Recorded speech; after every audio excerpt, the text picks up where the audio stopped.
Hello friend, आइए अब एक नए टॉपिक पे चर्चा करते हैं। आज का हमारा टॉपिक है धर्म। धर्म किसे कहते हैं, अब इसके बारे में चर्चा करेंगे। जहाँ तक आदिकाल से धर्म की बात है तो धर्म आदिकाल से ही व्यक्ति प्रकृति में होने वाली हलचल से जब वो परेशान हो जाता है और प्रकृति में इस होने वाली हलचल से परेशान होने के बाद ये मानता था कि कोई कुछ एक ऐसी अलौकिक शक्ति है जो इस संसार को चला रही है, और उस अलौकिक और अदृश्य शक्ति में जब व्यक्ति विश्वास करने लगता है और विश्वास करने के बाद जब ऐसी क्रियाओं का कुछ संपादन करता है जिसको हम धर्म कहते हैं, तो धर्म जो ये एक अलौकिक शक्ति में विश्वास करना ही धर्म कहलाता है। तो जहाँ तक धर्म की बात है तो धर्म एक व्यापक शब्द है, इसका आधार विश्वास है। तो धर्म एक व्यापक शब्द है और इसका आधार विश्वास है। धर्म एक व्यापक शब्द है और इसका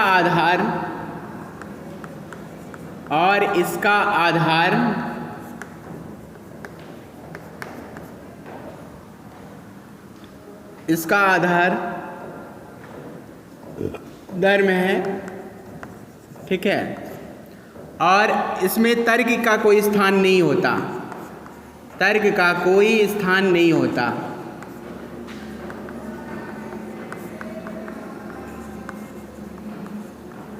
ठीक है, तो धर्म जो है एक व्यापक शब्द है और इसका आधार धर्म से ही है, ठीक है। इसमें तर्क का कोई स्थान नहीं होता, तर्क का कोई स्थान नहीं होता। इसका आधार धर्म नहीं बल्कि विश्वास है, तो सिंगल इन्वर्टेड कॉमा में ये परिभाषा आपको याद आती रहनी चाहिए। नोट कर लीजिएगा सिंगल इन्वर्टेड कॉमा में कि धर्म एक व्यापक शब्द है और इसका आधार विश्वास है और इसमें तर्क का कोई स्थान नहीं होता। तार्किकता की धर्म में हम बात नहीं करते। जब हम धर्म को तार्किकता की कसौटी पे रखेंगे तो धर्म जैसी हमारी आस्था के साथ कहीं न कहीं जो है एक ठेस पहुंच सकता है। इसलिए यहाँ तार्किकता का कोई अर्थ नहीं होता। तर्क के बारे में हम बात नहीं करेंगे। धर्म में संसार में अनेक रहस्यमयी घटनाएं घटती रहती हैं, मानव को उसको समझने में असमर्थ रहता है, परंतु वह इतना अवश्य समझता है कि इन घटनाओं के पीछे कहीं न कोई एक ऐसी अलौकिक शक्ति होती है। एक अलौकिक शक्ति होती है जिसको हम देख नहीं सकते, जिसको सिर्फ हम महसूस कर सकते हैं, ठीक है। अदृश्य ऐसी अलौकिक शक्ति होती है जिसको हम देख नहीं सकते बट महसूस कर सकते हैं, जो इस संसार को चलाती है, संसार को चलायमान होती है, करती है। उसी को हम धर्म से प्रेरित होकर उस अलौकिक सत्ता को मानते हैं और इस शक्ति को मानव देख नहीं सकता। उसके सम्मुख मानव नतमस्तक हो जाता है और उसकी पूजा करता है, अपने कल्याण के लिए प्रार्थना करता है। धर्म इसी अलौकिक शक्ति से संबद्ध क्रियाओं और विश्वासों का नाम है, ठीक है। इस अलौकिक शक्ति के प्रति विश्वास और इसके प्रति किए गए जो क्रियाएं होती हैं, क्रियाओं का संपादन ही करना क्या कहलाता है? धर्म कहलाता है। तो धर्म की परिभाषा जब भी कहे, 60 शब्दों में अगर बता सकते हैं धर्म के बारे में तो 2-3 लाइन में धर्म ये कह सकते हैं कि धर्म एक व्यापक शब्द है और इसका आधार विश्वास है। मूल आधार धर्म का विश्वास है और विश्वास ये है कि कोई ऐसी अलौकिक अदृश्य कोई ऐसी शक्ति है जो इस संसार को चलायमान रखी हुई है और इसीलिए जो है उस अलौकिक शक्ति के प्रति हम श्रद्धा अर्पण करते हैं, प्रार्थना आदि पूजा वगैरह करते हैं, जिसके माध्यम से जो है हम उस धर्म के प्रति अपनी आस्था प्रकट करते हैं। इसी को हम धर्म कहते हैं, ठीक है। तो जब धर्म की परिभाषा कहे तो एक छोटी परिभाषा ये और एक सबसे अच्छी परिभाषा। कई सारे समाजशास्त्रियों ने धर्म की अलग अलग परिभाषा भी दी है। जैसे आगबर्न निम्काफ ने कहा कि धर्म मानवोपरी शक्तियों और शक्तियों की अभिवृत्तियां हैं। आगबर्न और निम्काफ, आगबर्न एवं निम्काफ, ठीक है।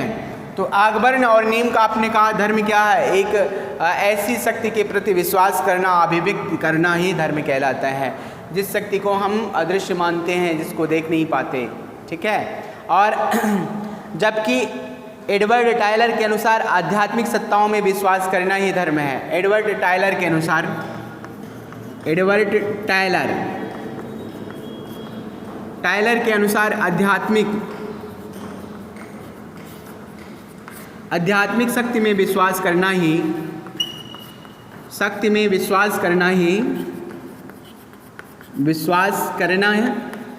धर्म है।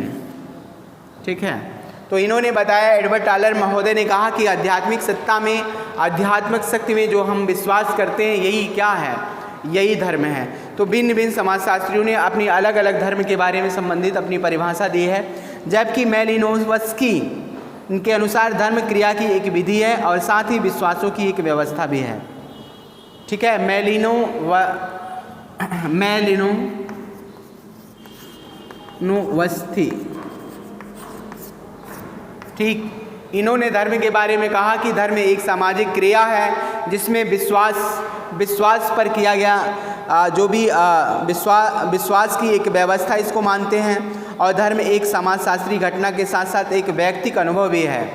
इसको हम समाजशास्त्री घटना के साथ साथ एक व्यवस्थित अनुभव भी मानते हैं। तो ये मेलिनोवस्की के विचार हैं धर्म के बारे में। अगर पूछे कि मेलिनोवस्की के विचार क्या है, तो ये आप बता सकते हो।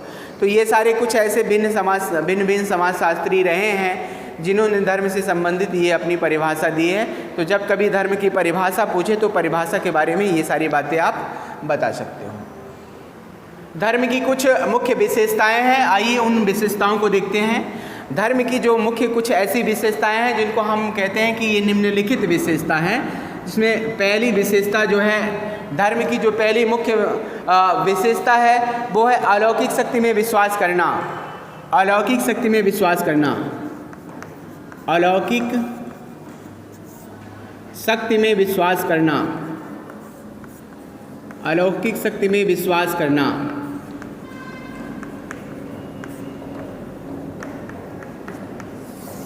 अलौकिक, पहला इसकी जो मुख्य विशेषता है वो अलौकिक शक्ति में विश्वास करना। धर्म में कुछ ऐसी अलौकिक शक्ति हैं, ये माना जाता है कि कुछ इस संसार को जो चला रही है, कुछ ऐसी एक अलौकिक शक्ति है जिसको हम देख नहीं सकते बट महसूस कर सकते हैं।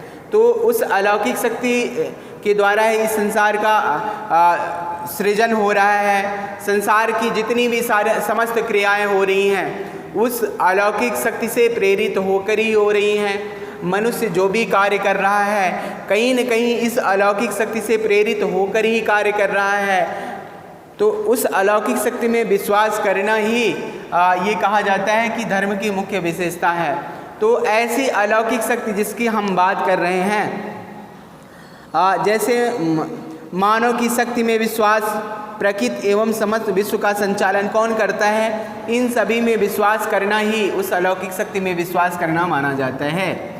ठीक है। तो इसी के माध्यम से ये कहा जाता है कि संपूर्ण विश्व, भारत ही नहीं संपूर्ण विश्व को चलाने वाला एक ऐसी कोई अदृश्य शक्ति है, ऐसी कोई एक अदृश्य सत्ता है जो इस संसार को, इस समस्त विश्व को संचालित कर रही है। समस्त विश्व में होने वाली छोटी बड़ी जो भी सारी घटनाएं हो रही हैं कहीं न कहीं वो इस अलौकिक शक्ति से प्रेरित होकर ही होती हैं। चाहे वो घटनाएं हों, चाहे कोई भी ऐसे कोई कार्य हो जिससे जो है संसार प्रभावित हो, ऐसी घटनाएं कहीं न कहीं उस अलौकिक शक्ति से प्रेरित होकर ही होती हैं। इसीलिए एक उस अलौकिक शक्ति में विश्वास हम करते हैं। और अलौकिक शक्ति में, जैसे शरीर में कोई किसी प्रकार की व्याधि ने घेर लिया शरीर को, तो जब उस शरीर को किसी प्रकार की व्याधि ने घेर लिया तो हमने उस अलौकिक शक्ति को याद किया। जिस अलौकिक शक्ति में हमारा विश्वास है, हमने उस अलौकिक शक्ति को याद किया तो शरीर की जो सारी व्याधियाँ हैं, वो व्याधियाँ, वो रोग धीरे धीरे जो है दूर होने लगते हैं। जब वो धीरे धीरे रोग दूर होने लगते हैं तो हमारा विश्वास उस अलौकिक शक्ति में और अटूट हो जाता है। तो जब और अटूट उस शक्ति में विश्वास हो जाते हैं तो उसी को हम धर्म कहते हैं। तो ये धर्म की एक मुख्य विशेषता है, अलौकिक शक्ति में विश्वास करना। दूसरा, प्रार्थना, पूजा और आराधना। दूसरा है आपका प्रार्थना, पूजा और आराधना।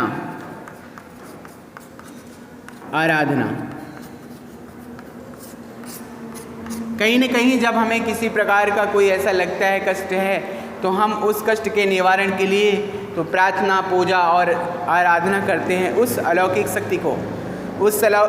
शक्ति को याद करते हैं। उस अलौकिक शक्ति से सहायतार्थ हम उसकी प्रार्थना करते हैं। जब प्राचीन समय में हमने देखा कि जब कहीं प्रकृति में कोई हलचल हो जाती थी, तो हलचल जैसे तूफ़ानों का ज़ोर से चलना, तो जब तूफ़ानों का ज़ोर से चलना, जब हम आदिम समाज में जीते थे, ऐसा समाज होता था जहाँ किसी के बारे में हमें कोई पता नहीं होता था, है ना। तो ऐसे आदिम समाज में जब हमारे पास कोई वर्ग राज जैसी कोई संकल्पना नहीं होती और जब हम कच्चे मांस का सेवन वगैरह करते थे, ऐसी अवस्था में जब जीते थे, तो वहाँ पर भी हमें धर्म की ऐसी ही शुरुआत होती है कि जब उस अलौकिक एक ऐसी कोई जब तूफ़ान आया, जोरों का तूफ़ान आया, तो उस जोरों के तूफ़ान में प्रकृति में हलचल मच गई और ऐसी अवस्था में हम उस अलौकिक, कोई ऐसी एक अलौकिक सत्ता है जो इस तूफ़ान को चला रही है, ऐसा मानकर हमने वहाँ पर प्रार्थना करना आरंभ कर दिया। उसी पेड़ के नीचे, जो पेड़ बहुत हवा के झोंकों के कारण बहुत तेज़ी के साथ झूम रहा था, उसी वृक्ष के नीचे बैठे बैठे हमने प्रार्थना करना आरंभ कर दिया। तो यहीं से प्रकृति पूजा का आरंभ माना जाता है। ये माना जाता है कि जब पहली बार जोरों का तूफ़ान चला होगा, उस जोरों के तूफ़ान से जब व्यक्ति घबरा गया होगा, तो घबराने के बाद कहीं न कहीं उसी वृक्ष की उसने आराधना, पूजा करना आरंभ किया होगा और ये माना होगा कि कोई एक ऐसी अलौकिक शक्ति है जो जिसके द्वारा ये तूफ़ान जोरों से चल रहा है। तो यहाँ से हमने पूजा अर्चना करना आरंभ किया, यहीं से हमारी पूजा और अर्चना का प्रारंभ हो जाता है। तो मानो उस अदृश्य शक्ति में विश्वास किया और उसकी पूजा अर्चना की। और इसके लिए विभिन्न प्रकार के धर्मों के लोग विभिन्न विधियां अपनाते हैं। हिंदू मंदिर में जाकर विशेष रूप से पूजा करते हैं और मुसलमान मस्जिद में जाकर विशेष रूप से पूजा आराधना करते हैं और सिख अपने गुरुद्वारे में जाकर पूजा अर्चना करते हैं। तो ये अपना हर धर्म को मानने वाले लोगों का अपना अलग अलग विधि विधान से पूजा अर्चना की जाती है। ये धर्म की मुख्य विशेषता है। अगला है प्रतीक और पौराणिक गाथाएँ। प्रतीक और पौराणिक गाथाएँ।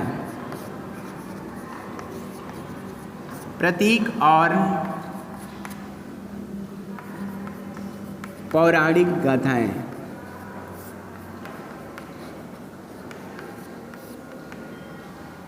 हर धर्म का अपनी कोई न कोई एक प्रतीक होता है। जैसे अगर हिंदू धर्म की बात करें तो हिंदू धर्म में हवन, एक अग्निकुंड बनाया जाता है, जिस अग्निकुंड में हवन किया जाता है और हवन के माध्यम से जो है ये पूजा अर्चना करते हैं।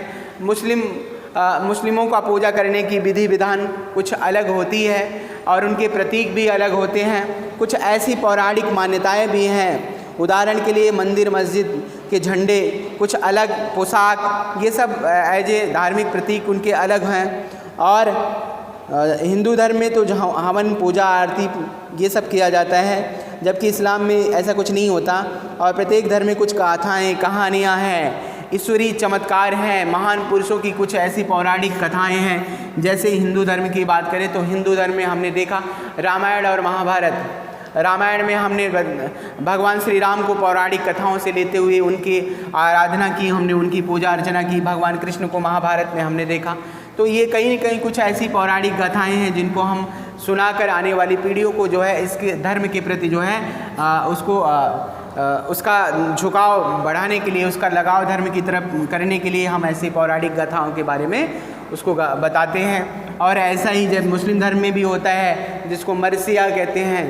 मरसिया अली और हुसैन की शहादत के बारे में, उसकी पौराणिक गाथाओं के बारे में उनको बताया जाता है, ठीक है, जो जिससे मुस्लिम धर्म, इस्लाम धर्म की ओर आने वाले पीढ़ियों को, आने वाले बालकों को इस इस्लाम के प्रति जानने के लिए इस तरीके की पौराणिक कहानियों के बारे में, गाथाओं के बारे में बताया जाता है। तो सबके अपने अलग अलग प्रतीक चिन्ह होते हैं, अलग अलग वेशभूषा होती है, अलग अलग प्रकार के रंग रूप। जैसे हिंदू धर्म में भगवा धारण करते हैं, मंदिरों का अलग एक प्रतीक चिन्ह होता है। और वैसे ही मुस्लिमों का अपना एक अलग प्रतीक चिन्ह होता है। सबके अलग अलग अपने प्रतीक चिन्ह होते हैं जिसके माध्यम से जो है वो अपने धर्म को आगे बढ़ाते हैं। ठीक है, अगला है अनुष्ठान। अनुष्ठान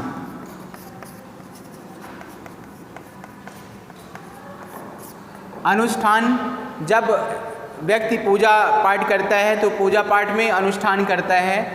ठीक है, किसी भी व्रत उपवास के द्वारा जब व्रत उपवास का पारायण करता है तो एक अनुष्ठान करता है, हवन करता है। उस हवन में बहुत सारी ऐसी सामग्रियाँ डालते हैं जिसके माध्यम से उस पूजा को संपन्न करता है, उसी को हम अनुष्ठान कहते हैं।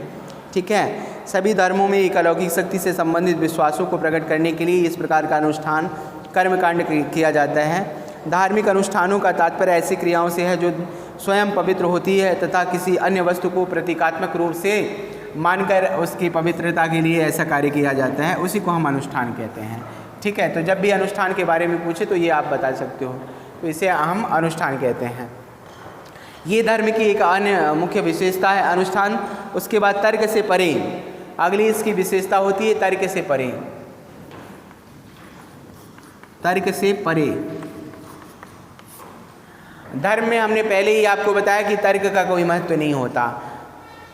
ईश्वर है, ईश्वर नहीं है तो क्यों है, ऐसा क्यों होता है, ये ऐसी कौन सी ऐसी अदृश्य शक्ति है तो वो दिखाई क्यों नहीं देती, ऐसी बातों का यहाँ कोई मतलब नहीं निकलता धर्म में। इसीलिए तार्किकता का अभाव देखने को मिलता है। तर्क पे की कसौटी पर हम धर्म को नहीं रख सकते। ठीक है, कि राम थे, राम है, राम नहीं है। ठीक है, अली थे, अली है, नहीं है, ये सब बातें, मोहम्मद पैगंबर थे, नहीं है, गुरु नानक थे, नहीं है, ऐसी बातों का कोई मतलब नहीं होता। तो धर्म में तर्क से परे होता है धर्म, इन तार्किकताओं से कोई इसका वास्ता नहीं होता। ठीक है, निषेध, प्रत्येक धर्म के अनुसार आचरण के कुछ निषेध नियम होते हैं। ठीक है, निषेध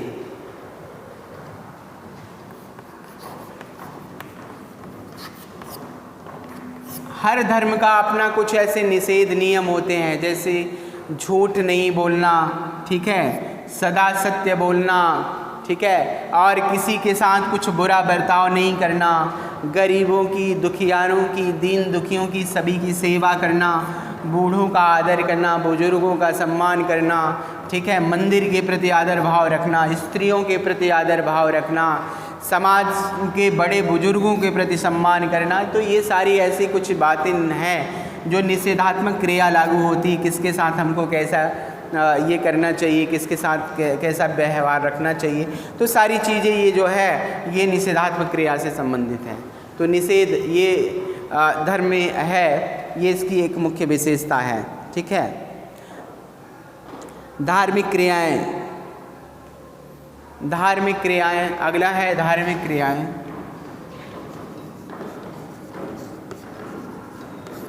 धार्मिक क्रियाएं, धार्मिक क्रियाएं ऐसी हैं जैसे हवन करना, कर्मकांड, ये सब सारे संबंधित जो हैं वो आपके धर्म से रिलेटेड जो भी सारी समस्त क्रियाएं हैं उसको हम धार्मिक क्रियाएं कह सकते हैं। विभिन्न धर्मों के कुछ मौलिक सिद्धांत होते हैं, इनमें धर्म के अलौकिक सर्वशक्तिमान शक्ति पर विश्वास निहित होता है।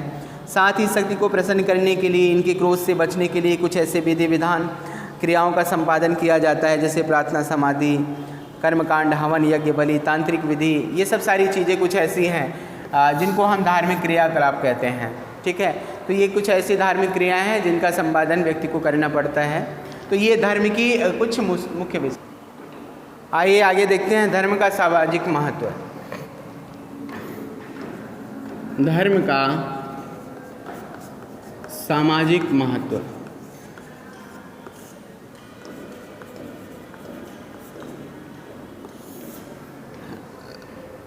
धर्म का कुछ सामाजिक महत्व होता है, जिसमें पहला होता है व्यक्तित्व का विकास। व्यक्तित्व का विकास, व्यक्तित्व का विकास धर्म का एक महत्वपूर्ण ये सामाजिक महत्व है कि व्यक्तित्व का विकास धर्म के माध्यम से ही होता है। जहाँ तक व्यक्तित्व के विकास की बात है तो धर्म व्यक्तित्व का विकास प्रत्येक व्यक्ति के जीवन में कुछ उनके अपने निश्चित उद्देश्य होते हैं। व्यक्ति समाज में रहकर ही इन उद्देश्यों की पूर्ति करता है। प्राचीन समय में मोक्ष प्राप्त करना प्रत्येक मनुष्य का मुख्य उद्देश्य हुआ करता है। मोक्ष प्राप्त करना प्रत्येक मनुष्य का एक मुख्य उद्देश्य हुआ करता है। ये इसका मुख्य उद्देश्य होता है कि हमको मोक्ष प्राप्त करना है। क्योंकि जब हमने आपको बताया होगा 4 पुरुषार्थ, धर्म, अर्थ, काम और मोक्ष, ये जो चौथा पुरुषार्थ है मोक्ष, तो मोक्ष जीवन में के अपने जीवन को सफल बनाने के लिए व्यक्ति मोक्ष प्राप्त करने के लिए जो कार्य का संपादन करता है, कुछ ऐसी क्रियाएं करता है जिसके माध्यम से जीवन के आचरण को शुद्ध बनाने के लिए वो कि इस संसार से आवागमन के चक्कर से हमें मुक्ति मिल जाए, तो इसके लिए जो है वो सही तरीके का आचरण करे, झूठ ना बोले, बहुत तमाम ऐसी सारी चीज़ें हैं जिन क्रियाओं का उसको संपादन करना होता है। तो इसका एक लक्ष्य हो जाता है अपने जीवन को इस लोक से उस लौकिक जो इस लोक में नहीं है उस लोक में भी अपने जीवन को सफल बनाने के लिए वो मोक्ष प्राप्त करने की कोशिश करता है। ठीक है, तो पहला सामाजिक महत्व इसका होता है व्यक्तित्व का विकास करना। और व्यक्ति का व्यक्तित्व का विकास तभी होगा जब वो सामाजिक धार्मिक क्रियाओं का सही तरीके से क्रियान्वयन करेगा, तो तभी उसके व्यक्तित्व का विकास होगा और समाज में रहकर ही इनका उन उद्देश्यों की पूर्ति की जा सकती है। मार्ग निर्दर्शन, ये तो पहला कारण हो गया व्यक्तित्व का विकास करना। दूसरा हो गया मार्ग निर्दर्शन। धर्म जो होता है वो व्यक्ति को प्रेरित करता है कि किसी भी अपने जिस मार्ग को आपने चुना है वो मार्ग सही हो। मार्ग निर्देशक का कार्य धर्म करता है। व्यक्ति क्या सही है और क्या गलत, इसका आकलन करके वो कार्य करने के लिए प्रेरित करता है। ठीक है, और कभी भी व्यक्ति ये नहीं चाहता कि हम कोई भी गलत कार्य करें, ऐसे गलत कार्य करें जिससे आने वाला हमारा जो जीवन हो वो संकट में पड़ जाए। ठीक है, और समाज में मेरी उपेक्षा होने लगे, तो ऐसे कार्य करने के लिए धर्म प्रेरित करता है जिसके माध्यम से समाज में मान सम्मान और प्रतिष्ठा कायम रहे। और इसीलिए जो है सही मार्ग का चुनाव करने की प्रेरणा कौन देता है? धर्म देता है। सत्य मार्ग पे चलने की प्रेरणा हमें कहाँ से मिलती है? तो धर्म से मिलती है। धर्म के द्वारा ही हम प्रेरित होकर सही और गलत का आकलन करके सत्मार्ग पर जाने की कोशिश करते हैं और हमारे अंदर संस्कारित भावनाएं जागृत होती हैं। भय से छुटकारा, अगला है भय से छुटकारा। भय से छुटकारा,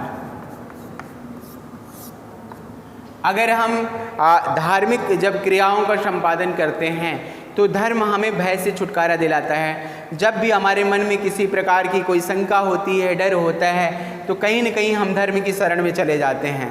तो धर्म की शरण जाने में धर्म हमको भय से छुटकारा दिला देता है। ठीक है, किसी भी देवता की स्तुति हम तभी करते हैं जब हम भय में होते हैं। ठीक है, जब हम डरते हैं, तो डर व्यक्ति को नियंत्रित भी करता है और इस डर के माध्यम से ही हम इस धर्म को अपनाते हैं। धार्मिक परंपराओं का निर्वहन तभी हम करते हैं जब हम किसी से डरते हैं।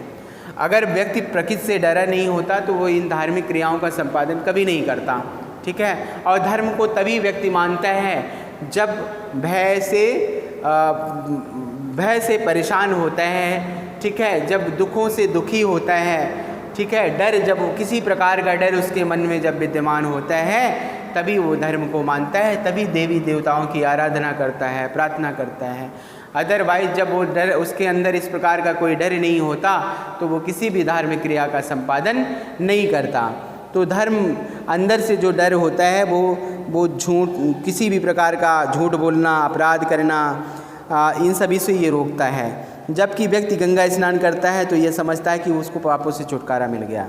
प्रायः पूजा करते समय प्रायः बुरे कार्यों को करने से पश्चाताप किया जाता है। ये भय है जो व्यक्ति को नियंत्रित करता है।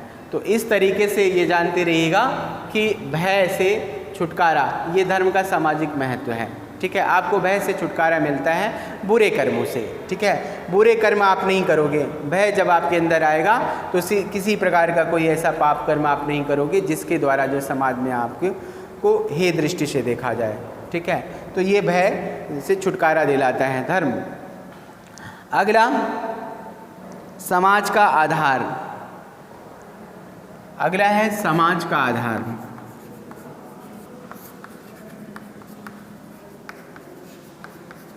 समाज का आधार, धर्म व्यक्ति को सामाजिक आधार प्रदान करता है।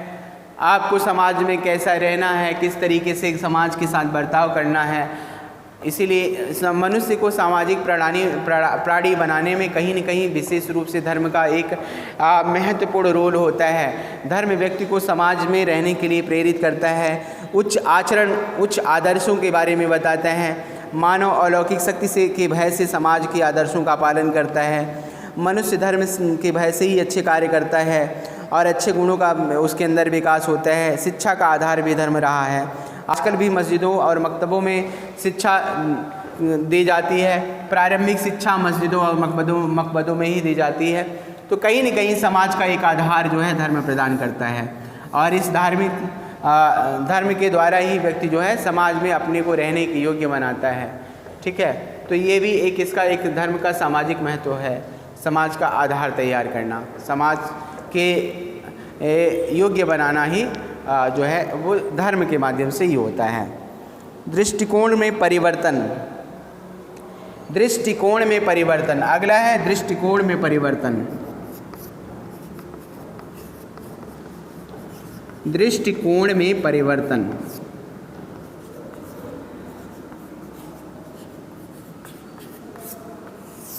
दृष्टिकोण में परिवर्तन। जब व्यक्ति धार्मिक क्रियाओं का संपादन करता है तो उसके देखने के नज़रिए में, देखने के दृष्टिकोण में कहीं न कहीं परिवर्तन दिखाई देने लगता है। वो हर व्यक्ति को जो है एक समान दृष्टि से देखना चाहता है, किसी के प्रति जो है गलत विचार अपने मन में नहीं लाना चाहता और सभी के साथ जो है अच्छे व्यवहार करना चाहता है, दीन दुखियों के साथ भी अच्छा व्यवहार करना चाहता है। और जब वो धर्म से बहुत ज़्यादा जुड़ जाता है तो कहीं न कहीं जो है वो किसी के प्रति जो है मन में उस तरीके की भावना नहीं लाता जिससे उसको किसी प्रकार का कोई कष्ट हो। धार्मिक व्यक्ति आत्महत्या कम करते हैं। धर्म अपने विश्वासों के द्वारा व्यक्तित्व को विघटन से बचाता है। व्यक्ति के आचरण पर धर्म का प्रभाव पड़ता है। धार्मिक व्यक्तियों का आचरण उन व्यक्तियों से उच्च होता है जो धर्म पर विश्वास नहीं करते। तो कहीं न कहीं उनके दृष्टिकोण, देखने के नज़रिए में ये परिवर्तन हमको दिखाई देता है जब वो व्यक्ति धर्म से प्रेरित होता है। एक ऐसा व्यक्ति है जो धर्म से प्रेरित है, एक ऐसा भी व्यक्ति है जो धर्म से प्रेरित नहीं है, जो नास्तिक विचारधाराओं से प्रेरित है। तो ऐसे दोनों व्यक्तियों के दृष्टिकोण में कहीं न कहीं हमको अंतर दिखाई देगा। जब वो समाज के बारे में या मानव कल्याण के बारे में वो अच्छे विचार अपने मन में रखेगा और लोगों के बारे में सहयोगात्मक रवैया अपनाएगा, लेकिन जो नास्तिक विचारधारा से प्रेरित होता है तो ऐसा व्यक्ति जो है समाज में रहने वाले लोगों के खिलाफ नकारात्मक विचार अपने मन में रखेगा। तो ये जो विचार आएगा ये आपका वह इसी धर्म के कारण ही होता है। तो कहीं न कहीं दृष्टिकोण, देखने के नज़रिए में, देखने के तरीके में ये परिवर्तन कौन लाता है? धर्म। व्यक्ति के सामाजिक महत्व में ये भी एक महत्वपूर्ण रोल अदा करता है, दृष्टिकोण में परिवर्तन। ठीक है, अब आइए इसके आगे देखते हैं। दृष्टिकोण के परिवर्तन के बाद देखते हैं समस्याओं का समाधान। अगला है समस्याओं का समाधान। समस्याओं का समाधान। समस्याओं का समाधान। धर्म किसी प्रकार की कोई भी समस्या हो, चाहे शारीरिक समस्या हो, चाहे मानसिक समस्या हो और चाहे वो आर्थिक समस्या हो, किसी प्रकार की कोई भी समस्या हो, इन समस्याओं से निजात कौन दिलाता है? तो धर्म व्यक्ति को सामाजिक समस्याओं से दूर करता है। उसको किसी प्रकार की जो समस्याएं हो तो उन समस्याओं, उन व्याधियों से दूर करने का कार्य कौन करता है? धर्म करता है। भगवान प्रतिकूल परिस्थितियों में उसकी सहायता करता है। इस प्रकार के कष्टों को और कष्ट के क्षणों में जो है भगवान के प्रति जब उसकी आस्था होती है तो कहीं न कहीं वो कष्ट अपने आप धीरे धीरे दूर होने लगते हैं। तो ये जो चीज़ें हैं समस्याओं का समाधान, तो कहीं न कहीं इन समस्याओं का इस धर्म के माध्यम से ही होता है। तो धर्म का जो सामाजिक महत्व के बारे में हमने बताया, चाहे वो व्यक्तित्व का विकास हो, चाहे मार्ग निर्देशन हो, चाहे भय से छुटकारा हो, दृष्टिकोणों में परिवर्तन हो, समाज का आधार तैयार करता है और समस्याओं का समाधान। तो ये सारी चीज़, ये धर्म के सामाजिक कुछ ऐसे महत्व हैं जिनके बारे में हमने चर्चा करी। आज के वीडियो में इतना ही। धन्यवाद। धन्यवाद।